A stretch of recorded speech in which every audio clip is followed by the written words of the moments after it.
Hi. Thanks, everyone, for coming. I'd also like to take a moment to thank the back of the house. They've been doing a wonderful job with this conference, and a round of applause for them.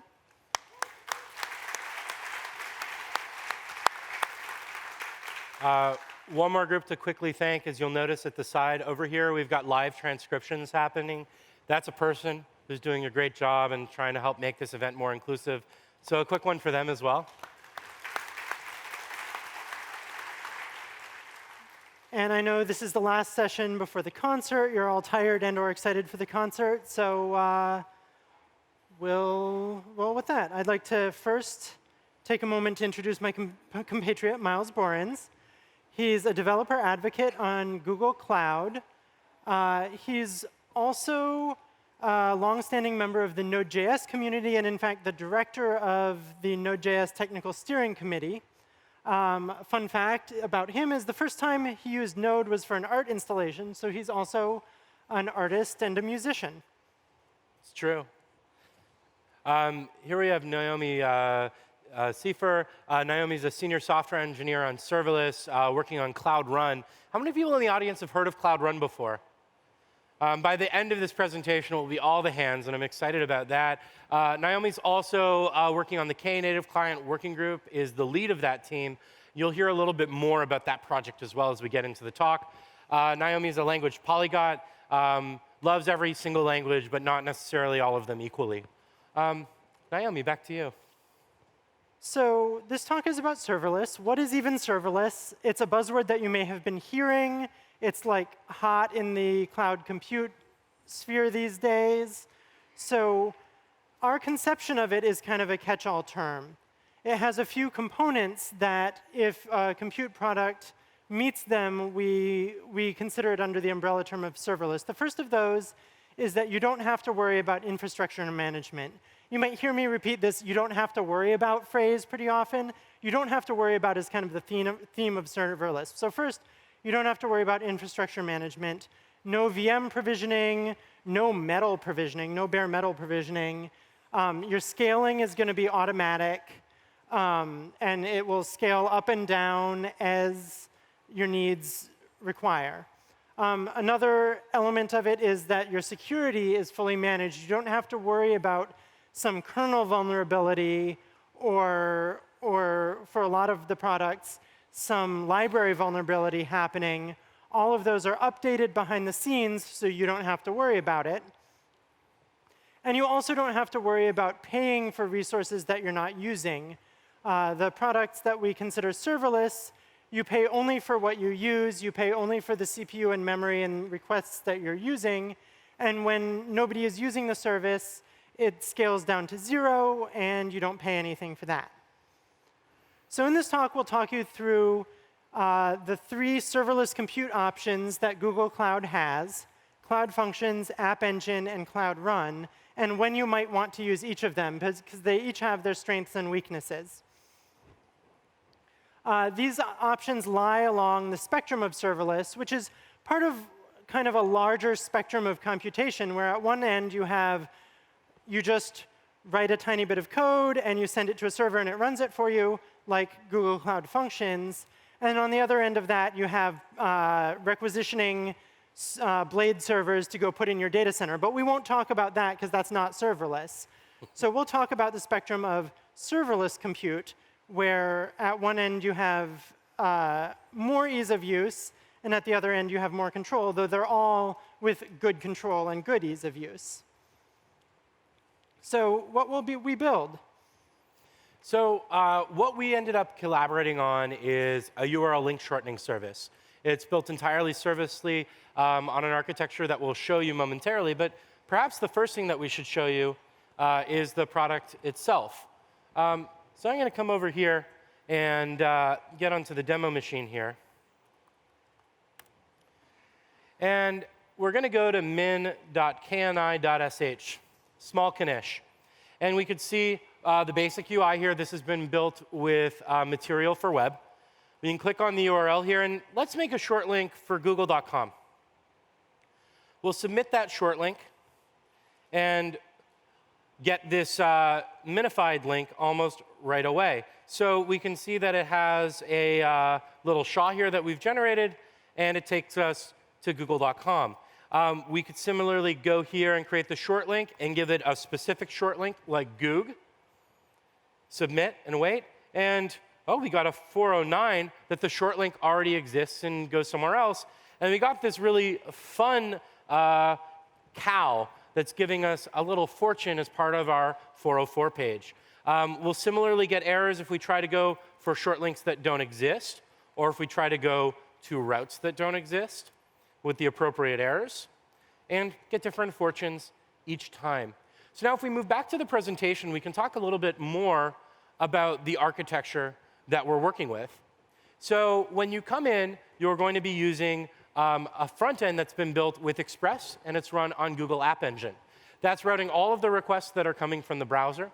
Then depending on the endpoint that you're hitting, we're either creating a short link or getting a short link, and we're using a Cloud Function to make calls to the database there. And for any of the errors, we're actually hitting Cloud Run because we got some serverless bash going, but we'll show you that a bit later. One of the things that I really love about this architecture is that we've managed to sandbox the access to the database from the front-end application. Through IAM rules, we can even limit the access to the database altogether so that it's only the function service accounts that can call it. And we're also making sure that we're sanitizing the data before it ever gets to the database. So there's no way from that front end to directly access the database at all. Now, the first product that we want to dig into a little bit more is Cloud Functions. Naomi, would you like to tell us a little bit more about it? So in Cloud Functions, you write code to do one thing. You don't have to worry about your request plumbing. That's handled by the Cloud Functions framework for you. And your dependencies are resolved in the cloud, so you don't worry about dependency management. You don't worry about request plumbing. And you can set your functions up to trigger by a variety of things. So you can set them up to trigger by someone creating an object in a storage bucket. You can set them up to trigger by someone publishing something to a Cloud Pub subtopic, or by HTTP requests from the outside or from your cloud, which is what we've done here. And you've got no worries about concurrency. You only have one thread of execution in your Cloud Function at once. So it's really the easiest to use of our serverless compute environments. At the same time, in Cloud Functions, your language selection is a little bit more limited. We've only got Node, Python, and Go for that right now. And you have to code in a way that's specifically intended for Cloud Functions. So if you've got a larger Express.js or Django web app that you want to bring into serverless, Cloud Functions might not be your choice for that. That would need serious refactoring to work in Cloud Functions. And the flip side of not worrying about concurrency is you don't have access to concurrency. You can't say, give me 100 requests that run at once, I can run 100 threads. You're limited to one request at once per instance. So Myles will walk you through some of the Cloud Functions we've got. So the first function that we created was create short link. This is the function that we're going to call to make new short links, or alternatively fail if it doesn't work. It takes a URL and a short link as a parameter, and it stores it in the database. The next function that we created was get short link, and that takes a URL as a parameter, and then it takes a short link as a parameter, and then it gives you back the URL itself that you're supposed to go to. So let's take a look at this turtle here and what they're asking us to do. It's telling us to go to the demo, and I always listen to what turtles tell me to do. So here we're in the Cloud Console again, and this is the landing page for functions. We've got the create short link function and the get URL function. Let's dig into the create URL function and see what's going on here. The first thing that we'll notice is we got some really great insight into the usage. We can see the most recent invocation. That was the demo that I just showed you earlier. We could see the usage over the last 30 days, and we can see the day that I sent this service to all my friends to try to break it before I used it on stage. We also get access to a couple other things. We have the trigger itself right here, so we can click this link, and you could see we get an error because we haven't sent the right request. We can see the source code as well by clicking on source. If we look at index.js here, we can see there's a couple helper functions that we've made for interacting with the database. And here you can see the general way in which we create functions. I'm exporting the function with the name of what my service will be called. And that export is an asynchronous function. This will allow me to use the await keyword. I don't know, how many people here are familiar with JavaScript and async await? Oh, very cool. I think it's like made the language infinitely better to work with. And a really cool thing with Cloud Functions is you can export async functions, which makes it far simpler to start doing some asynchronous stuff. You get a request and a response for an HTTP function, and it's more or less the exact same contract as an Express app if you're used to using Express. So here we have a couple different things that we're doing to make sure that we've gotten a good request and sending proper warnings when we haven't. And then when we actually make the call to the database here, we can send the right information if the result was successful and warn if it wasn't. Now, we also, in the Cloud Functions thing here, have the ability of testing the function itself. So we can go ahead and give the long link to google.com and try to test that function and see what happens. And it gave us back a warning that we should also include the short link. So let's do that right now, and we'll give it the short link Google. And we could test the function, and it successfully returned the short link, which means that the service worked. So if we go back really quickly to get URL, and we can jump right to testing it, we can call get URL with the short link Google. We could test the function, and we can see that we got back the URL that we created. One of the things you will notice with this service is that we're not baking in any of the host names. So what's really cool about this is this service can sit on top of n number of different URLs, and the database could even transfer around for other services. So that's it to show right now for the functions. If we go back to the slide deck, we're going to look at the next technology that we used, which was App Engine, which we used for the front end. And Naomi will walk us through a little bit about App Engine and why you might want to use that specific product. Whereas functions was one operation and you're done. You just do one function, return the response to that, and done.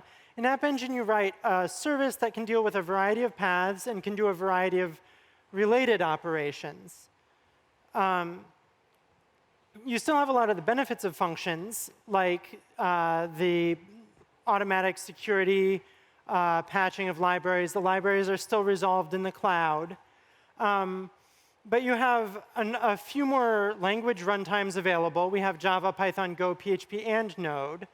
And you can bring your own web application framework or mobile backend application framework. If you want to write in Django, you can write in Django.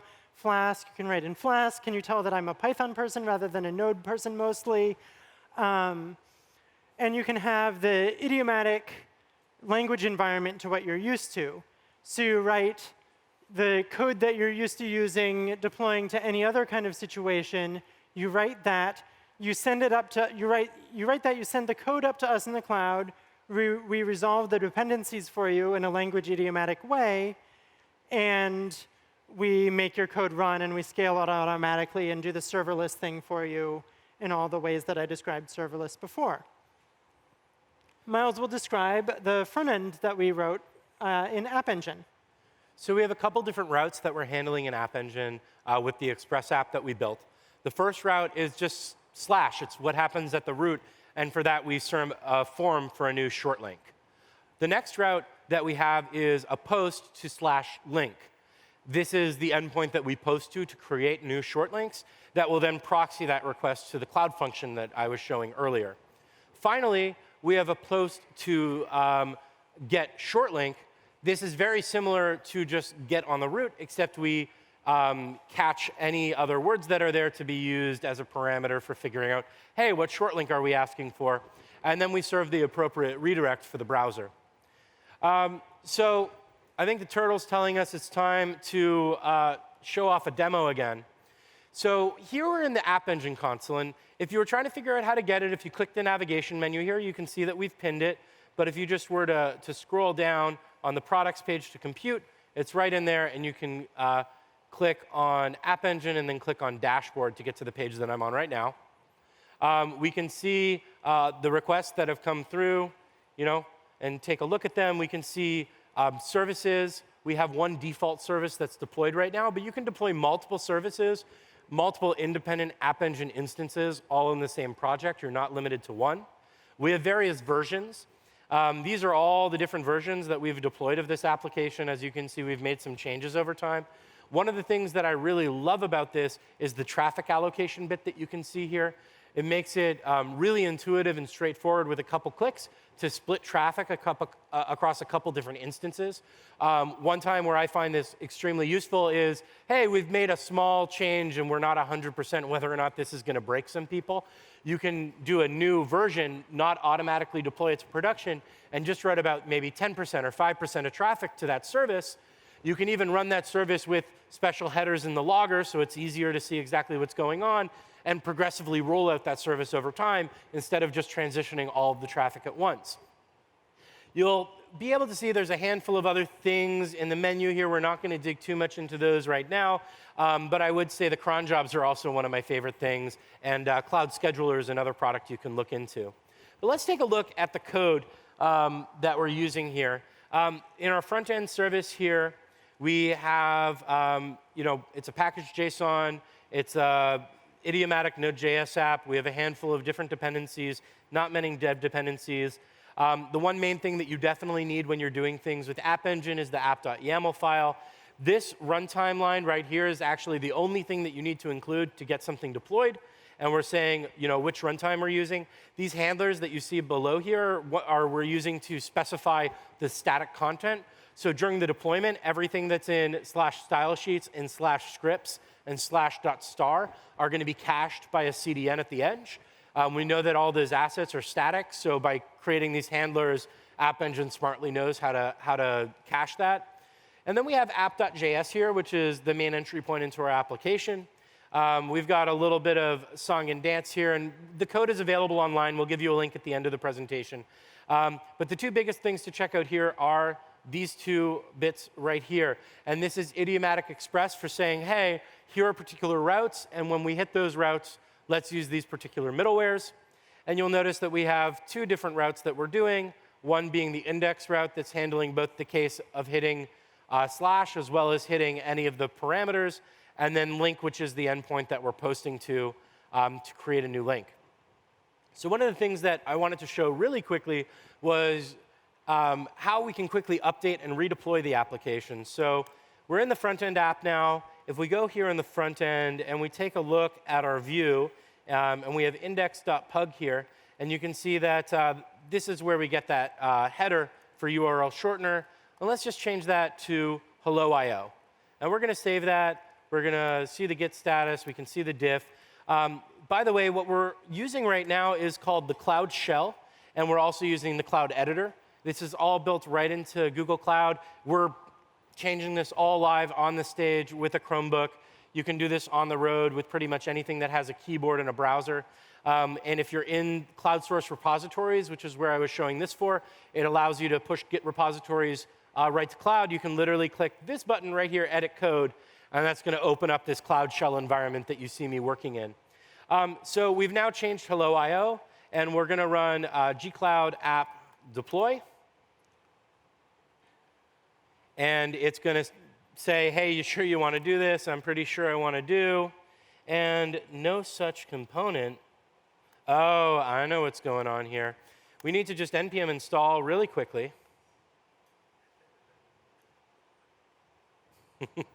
Thank you for being patient with me. This is what happens when you try to do things on stage live. How many people have done live demos before? OK. Oh, hold on. Keep your hands up for a second. Lower your hand if you've ever had a live demo not blow up in your face. So we're almost done here. We're just about done. I'm doing a really good job of stalling. And now we'll gcloud app deploy. We'll say yes. The reason why that happened is because I'm doing some fancy thing with symbolic links. I should have learned the lesson about symbolic links at some time in the past, but I didn't. So let's just go back. I want to show you one more thing in App Engine while that's deploying that I didn't show you. Here in the settings, you'll notice when we were on the site that we're at min.knish, not at like an App Engine specific site. App Engine supports custom domains. So you'll notice here that I've created a custom domain.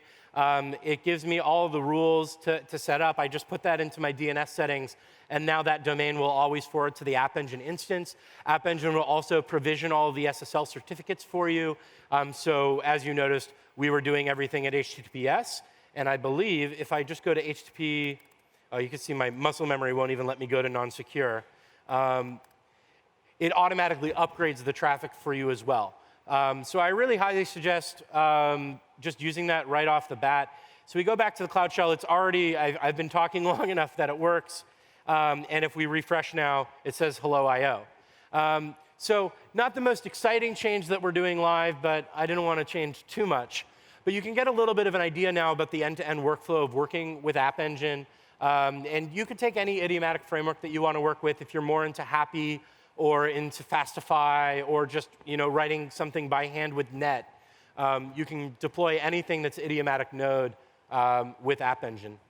So if we head back to the deck right now, we had one last service that we haven't talked about yet, which is the one that I'm most excited about, which is Cloud Run, the product that Naomi helped build. So Naomi, do you want to tell us a little bit more about what Cloud Run is? Sure. Cloud Run, whereas in App Engine, you write with your favorite framework, in Cloud Run, you can include arbitrary software. Cloud Run is our serverless container runtime. So with containers, these are just your normal Docker containers for people who are familiar with that. You can use any language, any libraries you want, any binaries you want if you have software that comes prepackaged as a binary. And you can use the whole ecosystem of Docker base images that already exists in places like Docker Hub. So you can have an Ubuntu base image or even a Node.js base image. And Docker containers have become the industry standard for software transmission, basically. Each Docker container contains all that's necessary for the software on it to pretend it's running in its own computer, though it's not actually. That's all operating system fakery that gives it that impression. It's much faster than provisioning a VM. So the product we have for our container runtime is Cloud Run. Container to production in seconds while still being serverless without having to provision anything or anything like that. It scales up fast and down to 0 when you're not using it. And you pay for the exact usage that you're using. So we actually have two versions of Cloud Run. Cloud Run Fully Managed is the one that we mostly talk about, but there's also Cloud Run on GKE.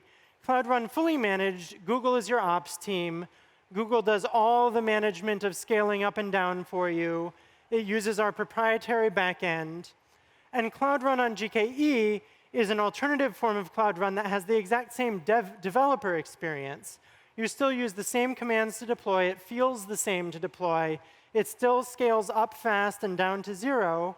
But it's actually running on a GKE cluster that you or your company manage. So if you have an ops team that demands that they have full control over wherever your stuff is running, or a platform team that demands full control, they can provision a Cloud Run on GKE cluster. Your organization pays for the cluster, and then you have the same developer experience for Cloud Run, and it still feels serverless to the developers in your organization. In Cloud Run Fully Managed, you pay exactly per use at the 100 millisecond time scale. So you rent CPU, you rent memory, and you rent request handling. And then in Cloud Run on GKE, you can do basically the same thing from the perspective of a development team within an organization. You can use the GKE usage metering feature so that the development team can get billed by the operations team in this same serverless way. So when we're talking about deploying and building for Cloud Run, there's a couple different ways to do it. The base is that you have a Docker image, and that Docker image is on GCR, which is Google Cloud Repository. That's the right name, right, Naomi?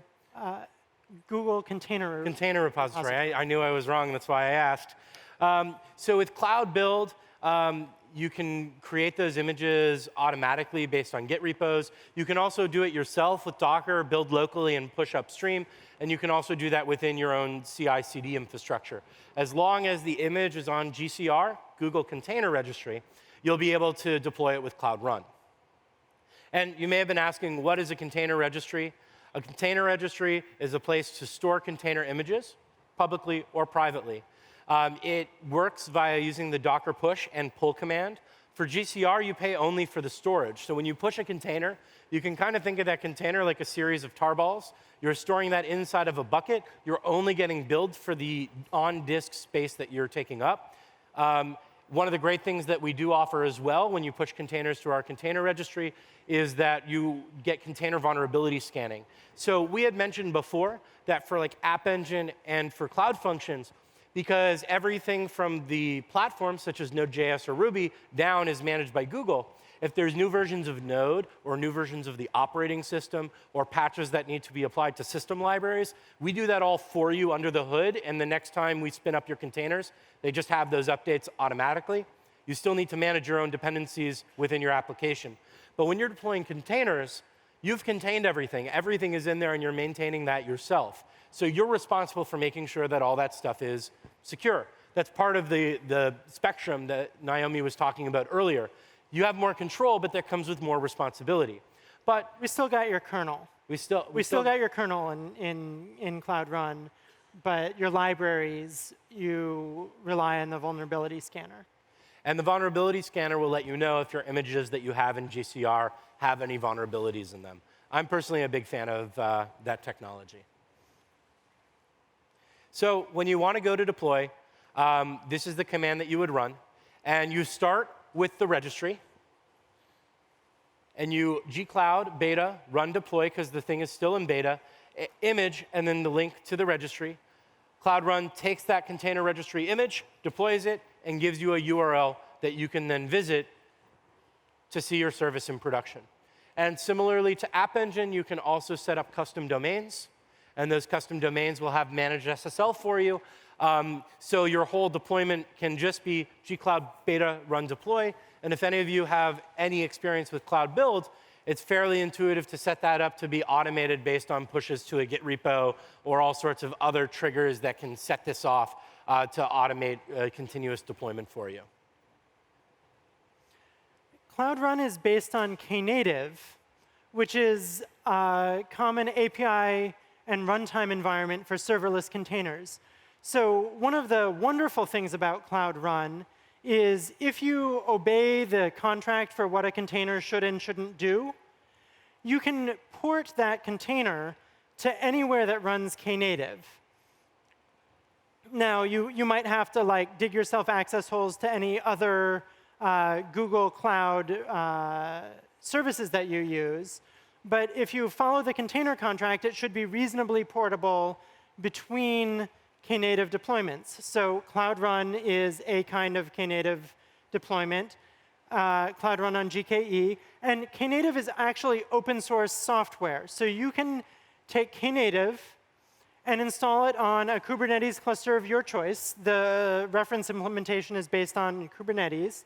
Or go to another Knative cloud provider and take your same container and put it there. So you might have heard about problems with lock-in and locking into one cloud. Cloud Run is what you might want to choose if you want to run a multi-cloud deployment or not have to worry about lock-in. You can actually take your container and leave Google with it and get a very similar environment. Not only the runtime environment, but also the deployment workflow is both the same. It uses the same API and the same runtime environment. The container runtime contract that I've mentioned has a few things in it. I'm just going to give some highlights. This is the Knative container runtime contract. The first thing is you need to make your container have a stateless service in it. So if you need a database, you need to put that out of your container and connect to it. If you need access to files, you need to put them in some kind of cloud bucket. Google Cloud Storage is one of the possibilities there, but basically anywhere on the cloud that you can store your files. Naomi, just a quick question for you. Statelessness, isn't that something we need to worry about all the time in serverless? It is something you need to worry about all the time in serverless. Both functions and App Engine do require statelessness in their operation. The next thing is whatever your container is, it needs to listen for HTTP requests on $port. That's how stuff gets in, and the response is how stuff gets out. If you, like a little thing is, in Cloud Run, mostly that's the same port all the time. But if you want to be able to be porting from Cloud Run to other Knative installations, you want to listen on $port because they might set that to something else. And another thing that you have to worry about is not using CPU outside of requests. You're only guaranteed to get access to the CPU while you're answering requests. The system reserves the right to scale you down at any time when you're not answering a request. There's like a few other things about like handling signals and things like that. And that's documented with Knative and with Cloud Run. You can look that up on our documentation. So in our container, anything Unix goes. So we decided to just use a few old school Unix programs and write a serverless bash program for handling our 404s. So we use the Unix program Fortune to pipe it to the Unix program Cowsay and serve the results with the Unix program netcat and its ncat variety. Hi, netcat. All right, let's see it. So over here, we're in the Cloud Run dashboard, and we have one service called Fortune Telling Cow. And I'm going to click on that to take a peek at it. And it has a lot of revisions, and very similar to the App Engine world. You can see all your revisions. You can manipulate them. You can even go to the YAML view and see the Kubernetes-style YAML that you have that has to do with a Knative API, and you can get all the details there. So I'm going to go over to the Cloud Shell and show how a workflow might work here and how our app works. Here's our repository here with our serve.sh. And I'm going to increase the size of this window briefly. And you can see that the serve.sh sets a port if it isn't provided. But we're going to connect to the port environment variable. We trap SIGINT to kill things. And then what we do is we start the program ncat, tell it to listen and keep listening for more connections even after the first one. On the port, $port, see also the container contract. And then whenever it gets a connection, exec the following things. Echo HTTP, beginning of an HTTP response, give it a content type header of plain text, and then pipe the result of Fortune to Cowsay. And so let's look at what happens when I run that. To run that, what I need to do is I need to do a Docker build. And I'm going to give it a tag of the image environment variable. Right, dot. Oh, I need to be in the right directory before I do that. And I give it the image environment variable. And as soon as this finishes, I'm going to show you what's in the image environment variable. It's not complicated. It's just where I'm going to put this thing on GCR. OK, so now I want to do Docker run --rm to finish when I'm done, --it so it's interactive and gets the terminal, and -p, and then I want to map port 8080 to 8080. And so this is just how you might run an image. And now we can see over in the Cloud Shell, we can preview this on port 8080 to see what's going on here. And we have our wonderful fortune-telling cow. Kill that window. Control-C out of this business. All right. So in our Cloud Run workflow, I might want to change this. Let's say I don't want a turtle to say this. I want a different, or don't want a cow to say this. I want a different kind of cow, which is turtle. In terms of cow, say turtle is a kind of cow. Who knew? And I want to save this file. And now I want to do another Docker build. That happens very fast because I'm only changing the one layer of this Docker file that I have here. By the way, let's take a brief look at the Docker file. All this Docker file says it's based on Alpine Linux. We want to install the few programs that we use. Here's the installation of NCAT, the installation of Fortune. We have a more complicated installation of cowsay because we're installing it from a Git repository. Copy every file from this directory into the image. Build a set of wholesome fortunes, because we don't want to demo unwholesome fortunes for you. Set up our path environment variable, and set the command to be this serve.sh that we viewed. Fun story. It was originally called server, but Naomi noticed that we wouldn't be serverless if we called it server.sh. So it's just serve. There is no server involved. So now that we've built that Docker container, we can push it to GCR. Docker push $image. So that pushes all of those layers that we've created. One of them already exists, probably the base image. And as soon as we get our prompt back, we can do gcloud beta run deploy, and the name of our service is fortune-telling-cow, and --image, and our image. Cool. Let's deploy that to our Cloud Run service. And you see it tells you what it's doing while it's deploying.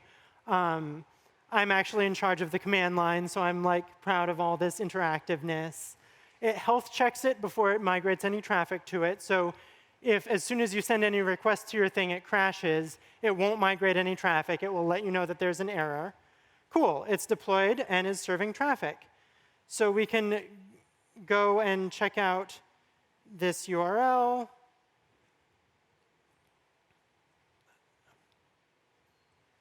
Fortune-telling cow. Oh dear. Did I misspell turtle?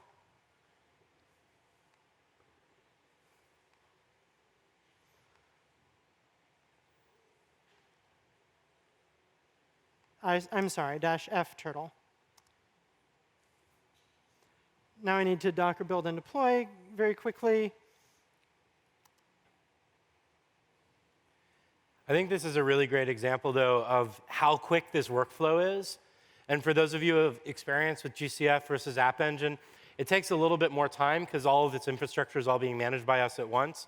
But just in the time that it took me to stall and talk to you all just now, we're almost done deploying this whole service, upgrading all the traffic, and rerouting it. I think it's probably going to only be about another 10 seconds. We're at the health check. We're routing traffic, assigning traffic to latest ready revision. And we're done. And we're done, and you should be able to hit refresh on this. Turtle. And turtle. It needs to start up a new instance. Turtle. Say it with me, turtle. I'm sorry. We have a turtle. Turtle. There we are. We have a turtle. And now if we go and in our microservices-based app hit something that we don't know, we can see that we have a turtle instead of a cow instead of the cow that Myles showed you before. Now if we can go back to the slides. So we've gone through a handful of different serverless offerings that we have at Google. We primarily focused on our compute offerings, which are the ones in the center. So that was Cloud Functions, App Engine, and Cloud Run, which is the new exciting technology that we've got. We also showed some other technologies that you may not have the mental model of thinking about as serverless, such as Cloud SQL, which is being managed by us and can scale to 0. Now, there's other database technologies that we have that we consider serverless. There's messaging services such as PubSub, DevOps services such as Cloud Scheduler that I was mentioning before, which is basically managed cron. So if there's anything that you ever wanted to do that's based on a timing, it just makes it so easy to do. We have machine learning APIs as well as stuff around assistant and chat. But you can build large services with all of those. A really quick summary, though. Functions do one thing. Apps do many things. Run, do anything. And thank you so much. I'm Myles. This is Naomi.